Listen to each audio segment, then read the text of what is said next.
नमस्कार। मैं अर्चना चौधरी, हिंदी प्रवक्ता, और आज हम कर रहे हैं कहानी माटी वाली। माटी वाली कहानी कक्षा 9 की एनसीईआरटी की पुस्तक कृतिका का चौथा पाठ है। इस कहानी के लेखक हैं श्री विद्यासागर नौटियाल। विद्यासागर एक प्रसिद्ध साहित्यकार एवं राजनेता है। इनका जन्म 29 सितंबर 1933 टिहरी गढ़वाल में हुआ था। इस कहानी में विस्थापन की समस्या का वर्णन किया गया है। विस्थापन अर्थात एक स्थान से दूसरे स्थान पर स्थापित करना। बच्चों, आपको पता है कि बिजली और पानी की समस्या से निपटने के लिए बांध बनाए जा रहे। ऐसे में जहां बांध बनाया जाता है उन लोगों को कहीं और बसाया जाता है, उन्हें कहीं और ठिकाना ढूंढना पड़ता है। ऐसे में जिनके पास थोड़ा बहुत धन है वो तो कहीं और जाकर बस जाते हैं, परंतु समस्या उन लोगों को आती है जो रोज कमाते हैं और उसी से अपना पेट भरते हैं। इस कहानी में माटी वाली अर्थात मिट्टी बेचने वाली की समस्या का वर्णन किया गया है। माटी वाली टिहरी नगर में चूल्हे चौके लीपने वाली मिट्टी पहुंच जाती है।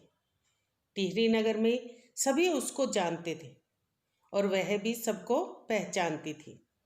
इसका कारण था कि टिहरी नगर में मिट्टी पहुंचाने वाली वह एक इकलौती औरत थी जो मिट्टी बेचती थी।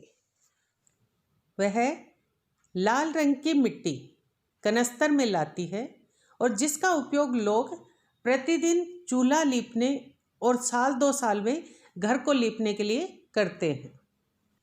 अब नगर में कहीं कोई माटा कहन नहीं था। नदी के तटों पर रेतीली मिट्टी मिलती जिससे चूल्हे चौके लिपे नहीं जा सकते थे, तो इस कारण सभी के घरों में लाल मिट्टी पहुंचाने वाली अकेली कौन थी? माटी वाली। नए किराएदार आते तो वो भी जल्द ही माटी वाली से मिट्टी खरीदने लग जाते। आज भी माटी वाली ने टिहरी शहर के सेमल के तप्पड़ मोहल्ले के आखिरी घर में अपना कनस्तर उतारा। घर की मालकिन ने उसे आंगन में कोने में ही मिट्टी डालने के लिए कहा। माटी वाली ने कोने में मिट्टी डाल दी। मालकिन ने उसे खाने के लिए 2 रोटियां दी। उसने एक रोटी चाय के साथ खा ली और जो दूसरी थी वो मालकिन की नज़रों से बचाकर छुपाकर रख ली। माटी वाली चाय के साथ भी बहुत ही मज़े के साथ रोटी खा रही थी, तो मालकिन ने कहा, भूख मीठी कि भोजन मीठा। इसका मतलब है कि खाना अच्छा या बुरा नहीं होता, महत्वपूर्ण क्या होती है बच्चों? भूख।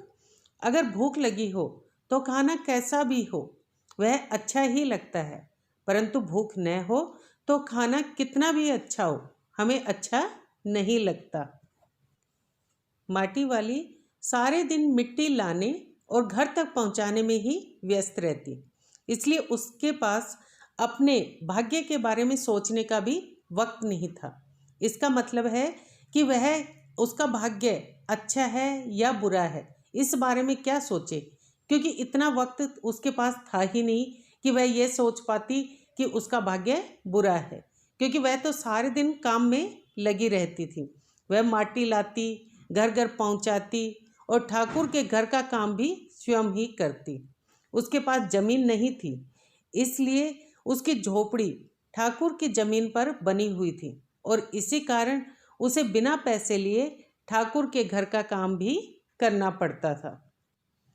माटी वाली जब पीतल के गिलास में चाय पी रही थी तो कहने लगी कि आजकल तो लोग कांच या स्टील के बर्तन रखने लगे, बहुत कम लोगों के पास अब पीतल के बर्तन मिलते हैं, सभी ने बेच दिए हैं। तो मालकिन ने कहा कि ये उसके बड़े बूढ़ों द्वारा दी गई संपत्ति है, वह इसे ऐसे ही कौड़ियों के भाव कैसे बेच सकती है। कौड़ियों के भाव यानी बहुत कम कीमत पर किस प्रकार से बेच सकती है।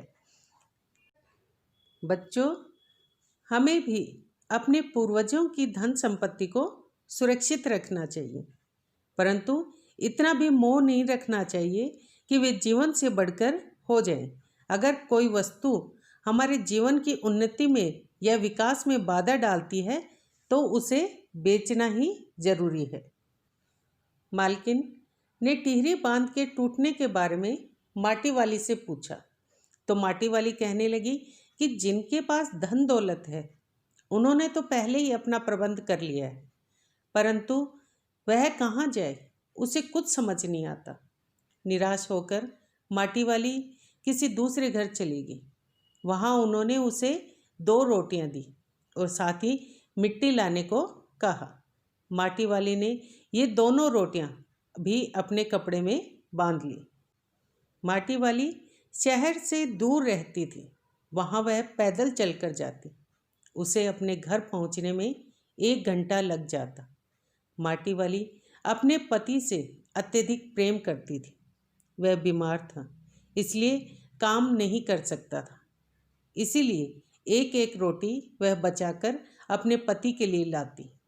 इस गरीबी के कारण ही वह पति के लिए रोटियां बचा बचा कर रखती। आज उसने मिट्टी बेचकर कुछ पैसे कमाए हैं। उसने सोचा कि आज वह अपने पति को प्याज कूटकर उनके साथ रोटी देगी। इसीलिए उसने रास्ते में 1 पाव प्याज खरीद ली। परंतु जब तक वह घर पहुंची उसके पति का देहांत हो चुका था। टिहरी बांध बनने के बाद वहाँ के लोगों को कहीं और बसाना था। इसके लिए पुनर्वास अधिकारी माटी वाली से उसका पता पूछने लगे। वह कहने लगी कि वह तो माटा खान से मिट्टी ले जाकर घर घर बेचती है। अधिकारी ने पूछा, यह माटा खान तुम्हारा है? वह बोली, यह मेरी रोजी है साहब, इसी से मेरे घर का खर्च चलता है। अधिकारी को गुस्सा आ गया। उसने गुस्से से पूछा, तुम्हारी जमीन कहाँ है?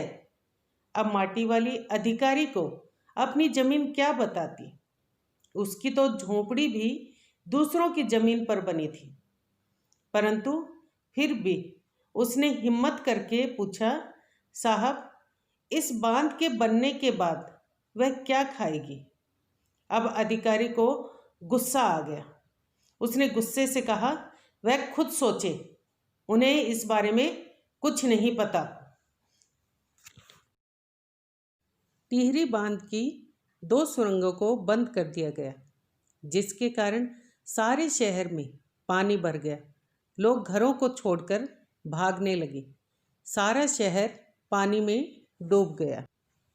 यहाँ तक कि शमशान घाट भी डूब गया।